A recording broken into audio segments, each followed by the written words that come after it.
सभी लोग कमर सीधी कर लें, दोनों हाथों को अपने गोद में रखें, नेत्र बंद करें। एक बार हमारे साथ साथ गायत्री महामंत्र का उच्चारण करेंगे। गुरु सत्ता से भाव भरी प्रार्थना करें कि हम सबको युग परिवर्तन की इस बेला में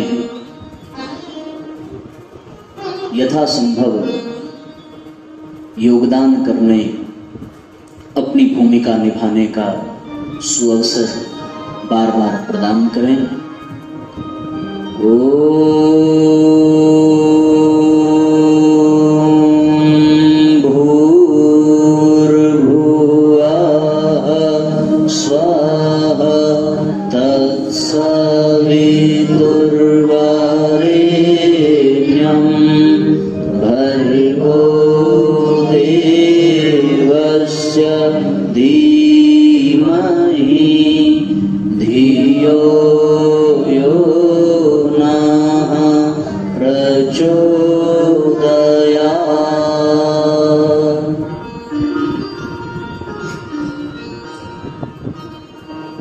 परम पूज्य गुरुदेव प्रबंधनीय माता जी के सूक्ष्म संरक्षण में आज इस सामुदायिक भवन के प्रांगण में गायत्री परिवार के द्वारा आयोजित इस कार्यक्रम में आप सभी का बहुत बहुत स्वागत, बहुत बहुत अभिनंदन है। यहाँ उपस्थित होने वाला प्रत्येक व्यक्ति साधारण व्यक्तियों की अपेक्षा कुछ विशेष चेतना लेकर के जन्मा है। परम पूज्य गुरुदेव ने अपने प्रवचनों में और अपने लेखों में बार बार कहा है कि हमारे पास, हमारे कार्यक्रमों में हमने उन लोगों को एकत्रित किया है जो जन्म जन्मांतरों से हमारे साथ रहे हैं। वो हम नहीं जानते, पर गुरुजी ने अपनी दिव्य दृष्टि से देखा है और हम लोगों को जगह जगह से ढूंढ करके उन्होंने एकत्रित किया है। एक क्रम आता है, एक सज्जन थे, वो संतान प्राप्ति के लिए बहुत परेशान थे। उनके मित्र गुरुजी से जुड़े थे। उन्होंने गुरुजी को पत्र लिखा। पत्र लिखने के पश्चात निवेदन किया कि हमारे मित्र हैं, संतान प्राप्ति के लिए अनेकानेक जगहों पर मिन्नतें मांग चुके हैं, संकल्प ले चुके हैं, दर्शन के लिए जा रहे हैं, माथा पटक रहे हैं। गुरुदेव आपका आशीर्वाद मिल जाए तो इनकी गोद भर जाएगी। परम पूज्य गुरुदेव ने पत्र का जवाब दिया था कि मां से प्रार्थना करेंगे, गायत्री माता की कृपा होगी, अवश्य इच्छा पूरी होगी। एक क्रम था, संपन्न हो गया। उनको पुत्र की प्राप्ति भी हुई। उनका पुत्र 20 वर्ष का हो गया। चूंकि कई जगह प्रार्थना की थी तो ये कह नहीं सकते कि किसकी कृपा हुई और किसके कारण पुत्र की प्राप्ति हुई। 20 वर्ष बाद अपने पुत्र के साथ उनका शांति कुंज जाने का क्रम बना और 20 साल बाद जब वो शांति कुंज पहुंचे और पंक्तिबद्ध होकर के गुरुदेव को प्रणाम करने के लिए गए तो गुरुजी की दृष्टि उस लड़के पर पड़ी जो अब 20 साल का हो गया। उस लड़के को देख करके गुरुजी ने माताजी से कहा कि इसको पहचान रही हो, ये हमारा भेजा हुआ बेटा है। और 20 साल बाद उनको पता चला कि उनको पुत्र की प्राप्ति किसकी वजह से हुई। 20 साल बाद उनको यह आभास हुआ कि ये किसका भेजा हुआ है। गुरुजी ने ये भी लिखा है कि मेरे शरीर छोड़ने के पश्चात इस दुनिया में बहुत सारी जागृत आत्माओं को हम भेजेंगे। कुछ आत्माओं ने जन्म ले लिया है, कुछ ने आने का मन बना लिया है, कुछ ने गर्भ में प्रवेश पा लिया है और कुछ जन्म लेने वाली है। महाकाल की युग प्रत्यावर्तन प्रक्रिया पुस्तक में गुरुजी ने लिखा है। कि हम जागृत आत्माओं को आमंत्रण दे रहे हैं। वो जागृत आत्माएं हमारे इस परिवार में बढ़ती चली जा रही हैं। और साथियों, एक बड़ी विशेष बात यह है कि जितनी प्राणवान आत्माएं, जितनी जागृत आत्माएं गायत्री परिवार की संस्था में आपको देखने को मिलेंगी, उतना किसी अन्य संस्था में आपको नहीं मिल सकती। उसका एक ही कारण है कि परम पूज्य गुरुदेव ने हम सबको अपने तपबल से ढूंढा है, खोजा है और खोज करके एकत्रित किया है। और एकत्रित करने के पश्चात हमें अपनी योजना में सहभागिता प्रदान की है। ये हम सब लोगों का परम सौभाग्य है। हो सकता है इस सौभाग्य का हम अनुभव न कर पा रहे हों, लेकिन कुछ लोगों के द्वारा प्रदान किए गए वक्तव्य से ये प्रतीत होता है कि हम उन प्राणियों में से हैं जिनका संबंध स्पष्ट रूप से परमात्मा से है। यद्यपि परमात्मा से तो सबका तार जुड़ा है, बिना तार जुड़े वो सृष्टि में जीवित ही नहीं रहता, लेकिन हम सब लोगों का एक सौभाग्य है कि हम परमात्मा की दुनिया में केवल जन्म लेकर के नहीं आए हैं, बल्कि हमने उनकी योजना में अपना सहयोग भी प्रदान किया है। ऐसे लोगों की भगवान को बड़ी जरूरत होती है, और भगवान को जिनकी जरूरत है उनके बिना भगवान का काम चल भी नहीं सकता। गोवर्धन अवश्य कृष्ण उठाएंगे, लेकिन कब? जब ग्वाल बाल लाठी लगाने को तैयार होंगे तब।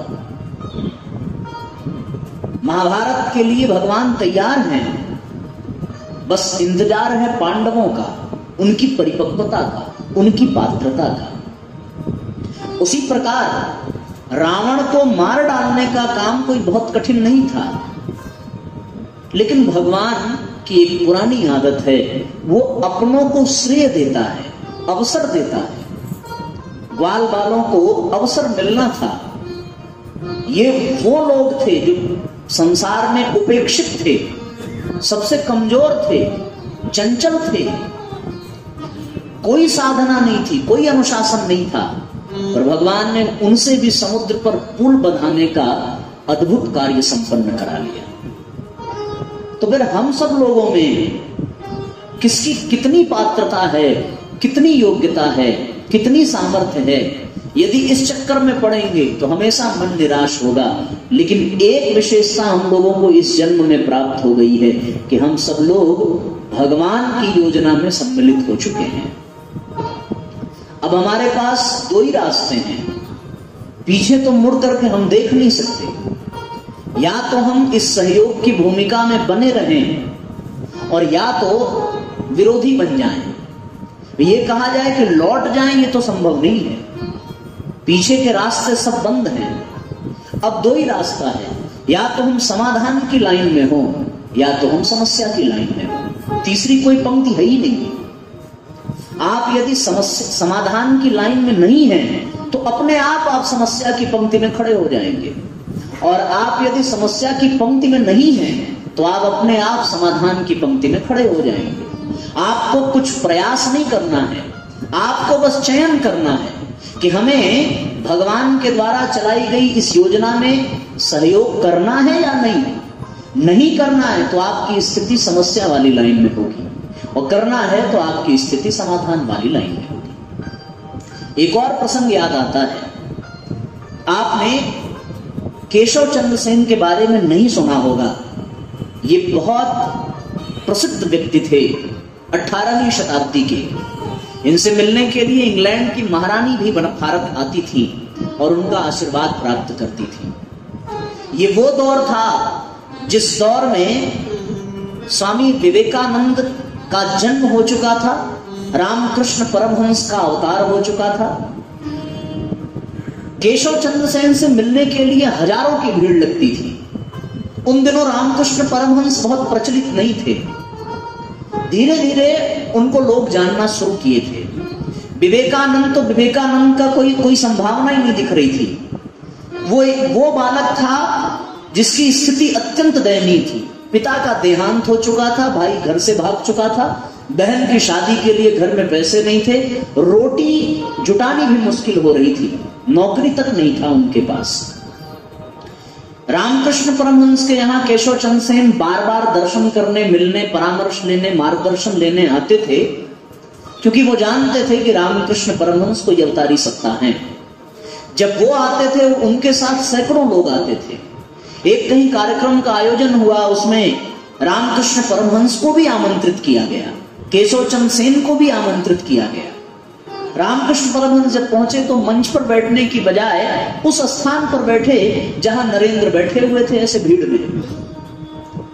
नरेंद्र तो इस चक्कर में आ गए थे कि रामकृष्ण परमहंस का परिचय है केशव चंद्र सेन से, ये एक बार किसी को कह देंगे तो हमें अच्छी नौकरी मिल जाएगी। अब रामकृष्ण परमहंस खुद जाकर के नरेंद्र के पास बैठे। उन लोगों ने कहा कि भगवान यहां नहीं, मंच पर बैठना है। केशव चंद्र सेन ने जब ऐसा बुलाया, इशारा किया कि प्रभु यहां बैठिए, तो फिर रामकृष्ण परमहंस ने एक बात कही कि केशव चंद्र सेन, तुम वो कर रहे हो जो इस समय तुम्हारी सत्ता बढ़ रही है, तुम्हारा प्रभाव बढ़ रहा है, ये करने के लिए क्या तुम्हें भगवान ने कहा है या तुमने अपनी मर्जी से करना प्रारंभ किया है? तुमने कहा भगवान का तो कोई संकेत, कोई इशारा, कोई सूक्ष्म प्रेरणा नहीं हुई है, हम अपनी मर्जी से कर रहे हैं। तब जाकर के रामकृष्ण परमहंस ने कहा कि तुम जो कर रहे हो वो अपनी मर्जी से कर रहे हो, लेकिन हम जो कर रहे हैं वो भगवान की मर्जी से कर रहे हैं। और एक और बहुत गूढ़ बात उस समय कही जो किसी को समझ में नहीं आई। वो ये कहा केशव चंद्र सेन की ओर इशारा करके कि वो जलता हुआ दीपक है पर उगने वाला सूर्य मेरे बगल में बैठा है, विवेकानंद की ओर इशारा करके। उस समय विवेकानंद का नाम किसी को पता ही नहीं था, पर ये उस समय इशारा किया। और क्यों किया? क्योंकि वो जानते थे ये वो करने आया है जो भगवान की योजना है। सृष्टि भगवान ने बनाई, सृष्टि में तरह तरह के लोग हैं, हर स्तर के लोग हैं, पर भगवान जिससे अपना काम कराना चाहता है उसे अपनी योजना में आमंत्रित करता है। विषय पीछे लिखा हुआ है, परिवार में स्वर्गीय वातावरण। तो परिवार केवल वही नहीं है जहां हम पैदा हुए हैं, परिवार तो गुरु जी ने यह भी बनाया है जो गायत्री परिवार है। परिवार में स्वर्गीय वातावरण कैसे बनेगा, इस सूत्र पर कल चर्चा हो गई थी रीजनल कॉलोनी में, वो आप YouTube पर देख लेना। आज थोड़ा और विषय को विस्तृत किया जाए कि गायत्री परिवार में हम कैसे स्वर्गीय वातावरण उत्पन्न करें, हमारे कार्यकर्ताओं के बीच में कैसे ऐसा भाव उत्पन्न हो कि हम सब जन्म जन्मांतर के साथी हैं। हमारे गायत्री परिवार के जितने कार्यकर्ता हैं वो ये अनुभव कैसे कर सकें कि किस प्रकार से परम पूज्य गुरुदेव का हमारा साथ जन्म जन्मांतरों का है। उसके लिए चिंतन के पश्चात गुरु जी की प्रेरणा से कुछ सूत्र मन मस्तिष्क में घूम रहे हैं। उन सूत्रों को आपको देने का मन है, आप उसको अपनी झोली फैला करके ग्रहण करिए और गुरुदेव का आशीर्वाद समझ करके उसको अपने भीतर अनुभव करने का प्रयास करिए। साथियों, धरती पर जब जीव जन्म लेकर के आता है तो वो भवरोगी होता है, क्योंकि हम सब लोगों का जीवन कर्म के प्रारब्ध के कारण होता है। परम पूज्य गुरुदेव जैसी सत्ता का जन्म प्रारब्ध के कारण नहीं, प्रेम के कारण होता है, करुणा के कारण होता है। उनका कोई प्रारब्ध शेष नहीं रहता, वो तो मुक्त स्तर की चेतना है। लेकिन हमारा जन्म प्रारब्ध के नाते होता है, और प्रारब्ध है तो इसका तात्पर्य है कि हम सब भवरोगी हैं, भवरोग में फंसे हुए हैं, भवजाल में फंसे हुए हैं। इसीलिए पुनरपि जननम पुनरपि मरणम पुनरपि जननी जठरे शयनम, बार बार जन्म लेना पड़ेगा, बार बार मरना पड़ेगा जब तक वो प्रारब्ध पूरा नहीं हो जाता। तो जन्म लेकर के कोई जीव आया तो इसका तात्पर्य है कि वो भवरोगी है। आजकल तो सामान्य रोग भी लेकर के आ रहा है, बच्चा पेट में है और बाहर निकला तो सीधे वेंटिलेटर पे, ऑक्सीजन में, क्या क्या समस्याएं उसको आ जाती। पहले तो निरोग संतान पैदा होती थी, आजकल तो ऐसे ही रोग फैले हुए हैं। तो निरोग यदि तात्विक दृष्टि से देखा जाए तो निरोग तो कभी कोई पैदा नहीं हुआ, सब भवरोगी हैं और भवरोग में फंसे हुए हैं। इसीलिए प्रारब्ध बचा है, उसी से निपटने के लिए आ रहे हैं। अब भवरोगी बनकर के पैदा तो हुए, पर मर भी गए यदि भवरोगी तो जीवन बेकार, जीवन व्यर्थ। गोस्वामी तुलसीदास जी ने कहा कि साधन धाम मोक्ष कर द्वारा, यदि भवरोग के चंगुल से निकल न सके तो फिर मोक्ष प्राप्त होगा नहीं, अगली बार फिर जन्म लेना पड़ेगा, फिर हम प्रारब्ध में फंसेंगे, फिर मरेंगे, फिर जन्म लेंगे, यही प्रक्रिया चलती रहेगी। तो हम सब भवरोगी हैं, ये बात को हमें स्वीकार कर लेना चाहिए। जितनी जल्दी कर लेंगे उतनी जल्दी इलाज प्रारंभ हो जाएगा, और जब तक इलाज प्रारंभ नहीं होगा तब तक सुधरने की, रोग से मुक्त होने की संभावना ही नहीं। अब भवरोगी के पास भगवान की कृपा से कुछ संयोग प्राप्त हो जाता है, और संयोग मिल जाने से वो भवरोगी संयोगी बन जाता है। संयोग क्या? बड़े भाग मानुष तन पावा, पहला संयोग। दूसरा, जननी जन्म भूमिश्च स्वर्गादपि गरीयसी, भारत की धरती प्राप्त हुई। और भारत की धरती इसलिए अत्यंत संयोग प्रदान करने वाली क्योंकि भारतीय संस्कृति यहीं से प्रवाहित होती है।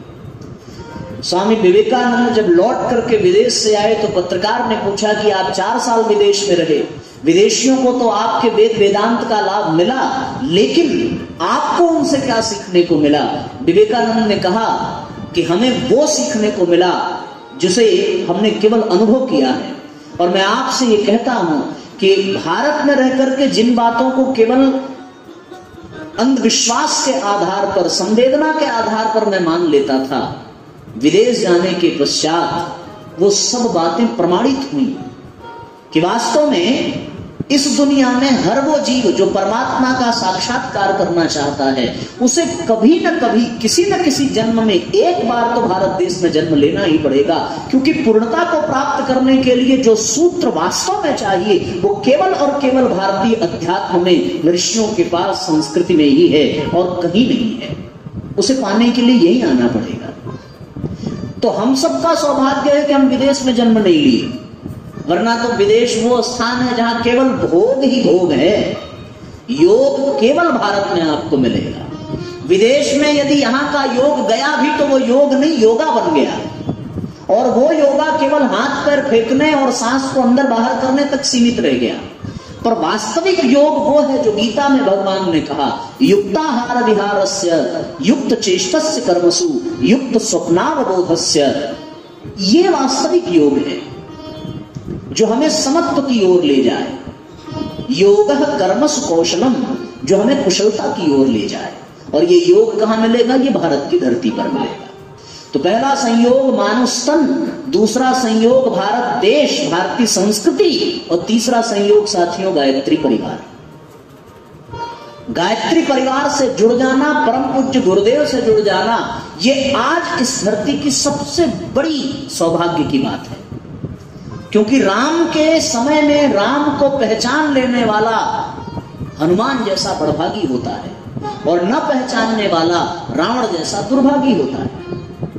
हम सबका सौभाग्य है कि परम पूज्य गुरुदेव जैसी अवतारी सत्ता आई, और उनको पहचानने, जानने, अनुभव करने, उनके साथ काम करने, उनकी बातों को सुनने, उनको पढ़ने, उनको समझने का सौभाग्य प्राप्त हो रहा है।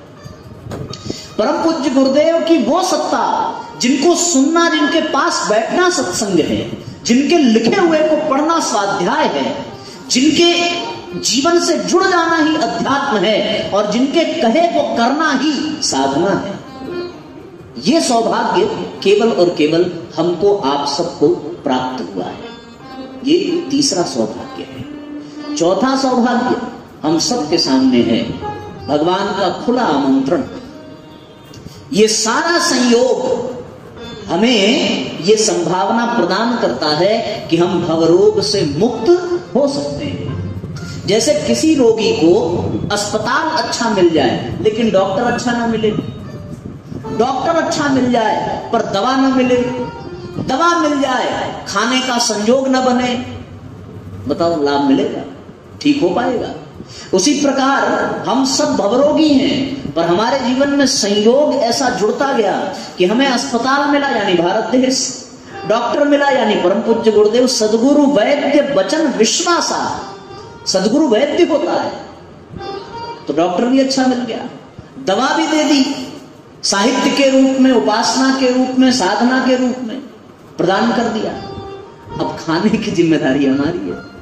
अब भी न खा सके, अब भी न जीवन में उतार सके तो फिर भवरोगी बन जाएंगे, और अगर उतार लिया तो संयोग सफल हो जाएगा। फिर वो संयोग का अगला चरण आ जाएगा, भवरोगी से संयोगी और संयोगी से सदुपयोगी।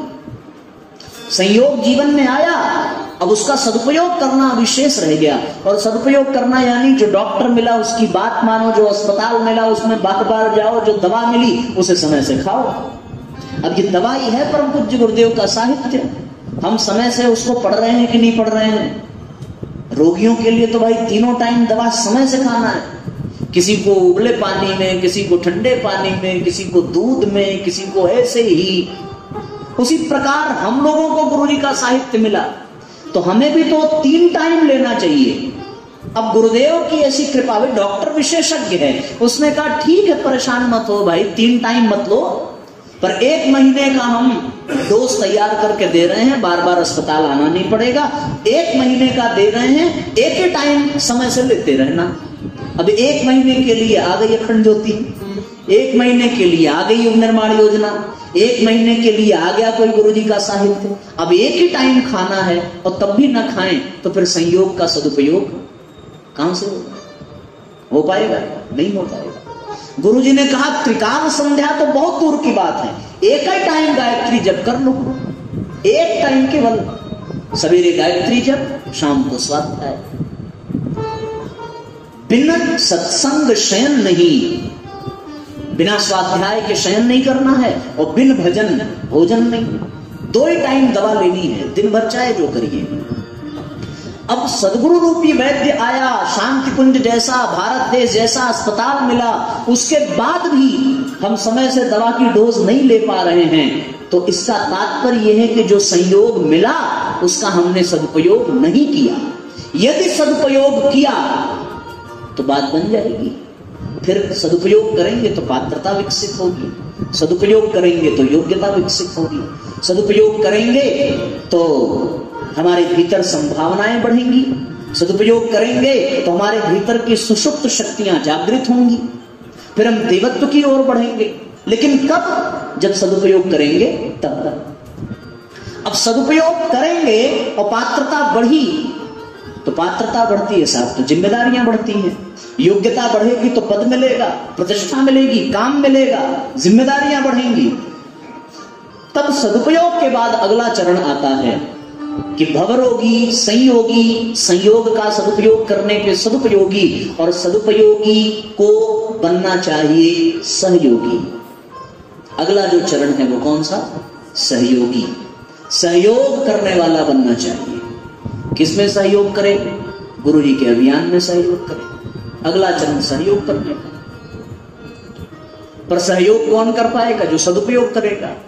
सदुपयोग यानी स्वाध्याय, सदुपयोग यानी उपासना, सदुपयोग यानी साधना, उसी से तो पात्रता बढ़ेगी। संयमी हो जाना तभी तो सदुपयोगी बनेगा। अब उसके बाद है सहयोग करना, फिर सहयोगी बनना, ये अगला चरण है। सहयोग का तात्पर्य है कि हमारी जितनी भी सामर्थ्य है, अब गुरुजी ने क्या कहा कि हम जितनी भी गुरुजी की योजनाएं हैं उसमें समय, श्रम, प्रतिभा का नियोजन करते रहेंगे। 18 सत्संकल्प सूत्र में हम लोग पढ़ते हैं कि समाज में सत्प्रवृत्तियों के पुण्य प्रसार के लिए, कुरीतियों के उन्मूलन के लिए अपने समय, प्रभाव, धन, संपदा इत्यादि को लगाते रहेंगे। यही है सहयोग। अब सहयोग के लिए तो मिल गई संपदा, मिल गया समय, पर वो समय हमने कहां लगाया? राम में लगाने की बजाय काम में लगाया। होगा? होता ही नहीं होता। जो सदुपयोगी है और सदुपयोगी बनने के बाद जो सहयोगी है, तो वो सहयोगी का सिद्धांत क्या होगा कि राम काज कीन्हे बिना मोहि कहां विश्राम। वो सहयोगी है, वो तो एक पैर पे खड़ा रहेगा राम के सहयोग के लिए। अब जो सहयोगी नहीं है वो क्या कहेगा? वो राम काज की जगह पे काम काज कहेगा कि काम काज के बिना मोह काम, ऐसे ही होता है। जो सहयोगी है उससे पूछो भैया कहाँ जाओगे, जहां राम जी ले जाएं। कहाँ आओगे, जहां राम जी बुला लें। क्या करोगे, जो राम जी कराता है। होता है ना भैया, राम जी की कृपा से आ गए, राम जी की कृपा से चले गए, ये सहयोगी है। और जो सहयोगी नहीं है वो राम जी के नहीं, वो काम जी की कृपा से। आप किसी से पूछो भैया कहाँ गए थे, अरे काम से गए थे। कब आए, बस अभी काम खत्म करके आए। फिर बेचारा रात में भी कहाँ जा रहे हो, अरे जरूरी काम आ गया। जिस काम से बचने के लिए नारद जी ने इतना प्रयोग किया, जिस काम से बचने के लिए भगवान शिव ने त्रिनेत्र खोले, और हम लोग उसी काम में फंसते जा रहे। हर आदमी है, राम काज के लिए सदुपयोग करना था, सहयोगी बनना था, हम लोग काम काज में फंसते चले गए। किसी से भी आप पूछ लीजिए, कम से कम गायत्री परिवार के कार्यकर्ता को तो ऐसा नहीं होना चाहिए। वो तो ये कभी ना कहे कि भैया एक जरूरी काम करके आ रहे हैं। अब होता क्या है, कार्यकर्ताओं को निमंत्रण दिया गया, भाई साहब कार्यक्रम है, थोड़ा पहले आ जाइएगा, तैयारी करनी है, ये करना है, वो करना है। अब हमें अंदर अंदर खूब हंसी आती है जब ये सुनते, भाई साहब एक जरूरी काम आ गया था, मैं आना तो चाहता था, पर ऐसा फंसे कि आ न सके। ऐसा हो जाता है, कामकाज वाला सिस्टम ऐसा है। अगर हम सहयोगी होते तो राम काज करते। हनुमान जी ने राम काज किया, उनको चैन नहीं मिल रहा है, वो तो मृत्यु के मुंह से भी निकल करके आ जाते हैं। कब, ये कह करके जब सूरसा सामने खड़ी थी, जस जस बदन बढ़ावा, उसके दुगना वो मुंह बढ़ा रही है, यानी मृत्यु साक्षात सामने खड़ी है। और हनुमान जी क्या कहते हैं कि मैं अवश्य आपका आहार बन जाऊंगा, लेकिन माता एक निवेदन है कि पहले राम का काज करने निकला हूं, वो काम कर लूं, सीता माता का पता लगा लूं, पता लगा करके राम जी को संदेशा दे दूं, फिर आपका भोजन बनने के लिए तैयार हूं। यानी मृत्यु को भी चुनौती दे सकता है वो जो राम काज करने वाला हो, और मृत्यु में वो फंस जाता है जो केवल काम काज करने वाला है। फंस जाएगा काम काज करने बात बिगड़ जाएगी। तो इसलिए आज से ये तो कभी सोचना मत कि भैया एक जरूरी काम आ गया, वही जरूरी काम प्रारब्ध पैदा कर रहा है। काम आ गया, काम में फंस गए, ऐसा नहीं। राम आ गए, राम में फंस गए, ऐसा बोलो। अब यहां से आप घर जाइए, घर वाले पूछे कहां से, अरे राम जी का काम कर गया। कहां रह गए इतनी देर, अरे राम जी का काम चल रहा था, गुरु जी का काम चल रहा था। तो हमारे गायत्री परिवार के वो कार्यकर्ता जो सहयोगी हैं, वो यही कहते हैं, गुरु जी के काम से जाना है, गुरु जी के काम से आना है, गुरु जी के काम में वहां जा रहे हैं, ये करना है, वो करना है। उनके हर काम में गुरु जी घूमते रहते हैं, वो राम काज वाले हैं। ये हो गया सहयोगी। जिसने सहयोगी की भूमिका निभाई, जिसने भी सहयोगी की भूमिका निभाई, वो अपने आप उपयोगी बन जाता है। अपने आप, उसको कोशिश नहीं करनी पड़ती, वो अपने आप उपयोगी बनेगा। भवरोगी से संयोगी, संयोगी से सदुपयोगी, सदुपयोगी से सहयोगी, और सहयोगी के बाद उपयोगी। इतना ही है बस। उपयोगी आप अपने आप बन जाएंगे, है कि नहीं। हमारे भरत जी इस समय उपयोगी बन गए जतेरी के लिए, हमारे जैन बाबू जी बन गए, कुछ हम लोग भी उपयोगी बन गए, तभी तो बुलाए गए। तो हम सब लोग उपयोगी बन गए अपने आप। क्यों बन गए भाई, सहयोग की भावना थी। काम काज से छुट्टी निकाल कर राम काज में लगे तो उपयोगी बन गए। अब काम काज में फंसे होते तो अब तक बनारस में होते, उपयोगी न बन पाते। पर हम सब लोग क्या बन गए, उपयोगी बन गए। और आपको एक बात अच्छे से पता होगा कि आपका काम केवल उपयोगी बनने तक का है, बल्कि सहयोगी बनने का। उपयोगी भी भगवान बना देता है। देखो, भवरोगी बने हम अपने कारण, संयोगी बने भगवान के कारण, उसने संयोग दिया।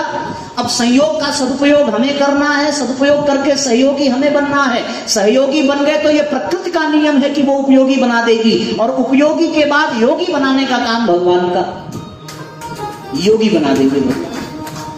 क्योंकि प्रधानमंत्री से पहले उप प्रधानमंत्री, प्रधान से पहले उप प्रधान, राष्ट्रपति से पहले उपराष्ट्रपति, तो योगी से पहले उपयोगी। और जैसे व्यक्ति उपयोगी बना, उसके बाद तो फिर योगी बनने से कोई रोक नहीं सकता, काम खत्म।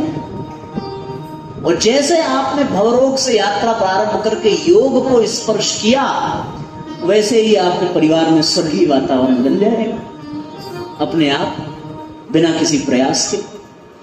हम लोग स्वर्गीय वातावरण बनाने के लिए वातावरण पे प्रयास करते हैं, दूसरों पे प्रयास करते हैं, पर वो लिख करके चले गए कि अपना सुधार ही संसार की सबसे बड़ी सेवा है। एक हमने एक कहानी पढ़ी थी, बाज एक पक्षी होता है, उस पक्षी के ऊपर कौवा जाकर के बैठता है, उसको चोंच मारता है। बाज उससे युद्ध नहीं करता, उससे लड़ाई नहीं करता, बाज उड़ान भरता है, इतनी ऊंची उड़ान कि एक समय आता है कि कौवे को ऑक्सीजन नहीं मिलता। अब वो विवश है, छोड़ करके उसको भागना पड़ता है।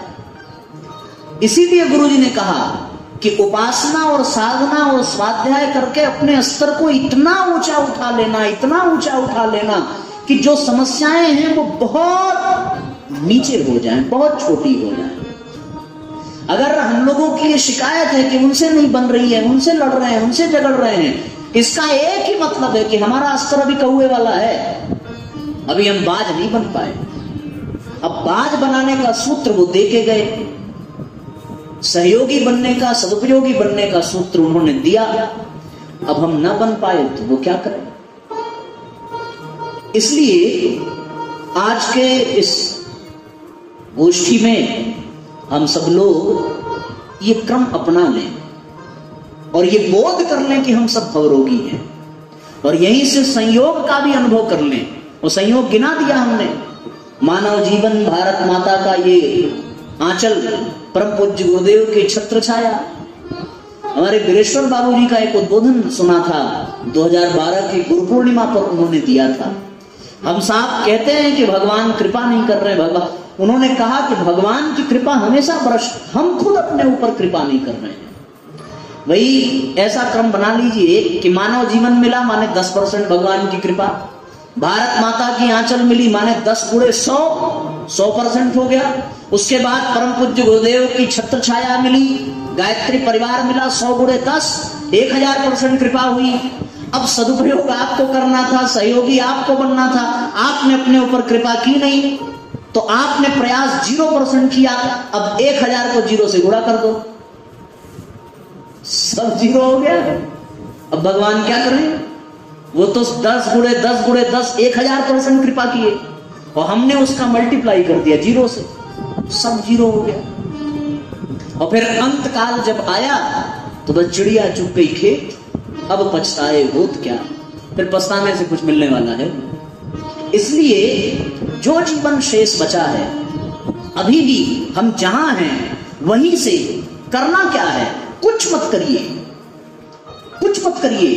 बस वो करिए जो हमने करके अनुभव किया है। और केवल इतना ही, आधे घंटे का स्वाध्याय, जब तक सांस है कभी मत छोड़िए, और 3 माला कम से कम गायत्री मंत्र का जप, बस यही 2 ही काम करना, 2 ही डोज दवा की लेनी, एक सवेरे एक शाम को, सवेरे जप, शाम को स्वाध्याय, और बहुत पेशेंस के साथ, बहुत धैर्य के साथ। अब ये मत समझ लेना कि बस 2 दिन दवा खाई आराम मिला, कभी कभी आराम मिलने के बाद भी दवा चलती रहनी चाहिए, क्योंकि कोर्स पूरा नहीं होगा तो फिर से वायरस आएगा और लपेट में ले लेगा, और दोबारा अगर डेंगू हुआ तो फिर इलाज मुश्किल हो जाता है, क्योंकि वो वायरस अभ्यस्त हो जाता है। 4 दिन जप किए और 3 दिन छोड़ दिए, फिर 4 दिन बाद शुरू किए तो इलाज फिर शुरू से प्रारंभ होगा, होम्योपैथिक वाला सिद्धांत लग जाता है। इसलिए एक भी दिन न बचे। और आज यदि आपकी नजर में हम थोड़े बहुत उपयोगी हो पाए हैं तो उसका केवल कारण है कि 1166 दिन हो गया है, तब से लेकर आज तक कभी स्वाध्याय मिस नहीं हुआ। कितना दिन हो गया? 1166 दिन। दीदी जानती है, भले माध्यम कोई हो, भले किसी और के लिए हो रहा हो, पर 1166 दिन हुआ, तब से एक भी दिन ऐसा नहीं हुआ जिस दिन हमने कम से कम आधे घंटे का स्वाध्याय न किया हो। एक भी दिन ऐसा नहीं, चाहे यात्रा में रहे हो, चाहे घर पे रहे हो, चाहे कार्यक्रम में रहे हो, ये अनवरत चल रहा है। और अब तक गुरुजी की 100 किताबें पढ़ डाली, उंगलियों पे गिना सकते हैं कौन कौन सी किताब, और गुरुदेव की इतनी कृपा है कि किस किताब में क्या पढ़ा ये भी बता सकते हैं। ये काम आपको करना पड़ेगा। आप नहीं कर सकते तो बस एक ही सहारा है, आप नहीं पढ़ सकते तो आप सुनना प्रारंभ कर दीजिए YouTube पर, जुड़ जाइए, करिए स्वाध्याय। स्वाध्याय करेंगे तो इसका स्तर बढ़ेगा, फिर बाज वाली स्थिति आएगी। और जब करेंगे तो पुराना जो हिसाब है वो सब कटेगा। जब मैल को मिटाता है और स्वाध्याय श्रृंगार करता है, होता है ना, पहले हम सजने संवरने से पहले स्नान करते हैं, तो सवेरे स्नान करिए और शाम को सजावट करिए। स्वाध्याय श्रृंगार करता है, और जब मल मूत्र को, मल को, प्रारब्ध को, कुसंस्कारों को साफ करता है। गायत्री में ही वो शक्ति है जो आपके प्रारब्ध को काट सकती है। अब गुरुजी इससे बड़ी कृपा और क्या करते, आप ही बताइए। इतना सरल सूत्र क्या और किसी संत ने अपने बच्चों को दिया? इतना सुंदर संयोग क्या और किसी गुरु ने अपने शिष्यों को दिया? जो हमें प्राप्त है वो बिना पुरुषार्थ के प्राप्त है। ये जान लीजिए, हमने कोई प्रयास नहीं किया, कोई साधना, कोई तप किया हो गुरुजी को पाने का, ऐसी बात नहीं है।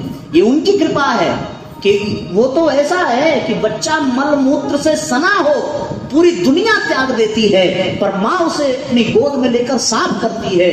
हमारा गुरु ऐसा ही है कि उसने कभी हमारी बुराइयां नहीं देखी, कभी हमारे कुसंस्कार नहीं देखे, अपनी गोद में उठाया, साफ सुथरा कर दिया। अब उसके बाद फिर से हम मैले हो जाएं तो फिर इसमें उनका क्या कसूर। एक बात याद रखना, छोटी छोटी गलतियां करने वाले लोग नप जाते हैं, पर हमारे गायत्री परिवार के ऐसे बहुत से लोग जिन्होंने बहुत बड़ी बड़ी गलतियां की पर उनके ऊपर आंच नहीं आई। इसके पीछे का कारण क्या है? यही है कि ये इसमें किसी का तप लग रहा है, जो निरंतर तप रहा है और अपनी तप की शक्ति से हमारा संरक्षण कर रहा है। तो इसलिए साथियों, ये क्रम अपने जीवन में अपनाइए। बस यही दो काम करिए, सवेरे जप और शाम को स्वाध्याय। हर व्यक्ति ये करने लगे तो कहीं मतभेद नहीं रह जाएगा, क्योंकि हर व्यक्ति तो गुरुजी के लिए लगा हुआ है। बस दिक्कत ये आ रही है, किसी का स्तर नीचे है, किसी का ऊपर है, एक ही दिक्कत आ रही है। और उस स्तर को बराबर करने का सबसे अच्छा माध्यम है सवेरे जप करके स्नान करिए।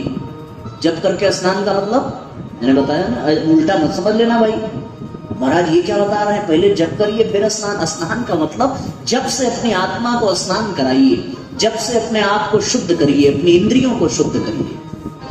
अच्छा, एक और सरल बात, अगर जप नहीं भी कर सकते तो स्वाध्याय करिए, एक डोज तो कम से कम लीजिए। अब एकदम से नहीं लेंगे तो कैसे भव रोग मिटेगा। तो कुल मिलाकर कहने का तात्पर्य बस इतना ही है कि हम सभी भावपूर्वक दोनों दवा की डोज लेते रहें, सवेरे जप का और शाम के स्वाध्याय का, तो हमारा सारा काम बन जाएगा। हम भवरोगी से योगी बन जाएंगे, और जो योगी बन गया उसे परमात्मा की प्राप्ति हो जाती है। हमारा भी योग गुरुजी में सम्मिलित हो जाएगा।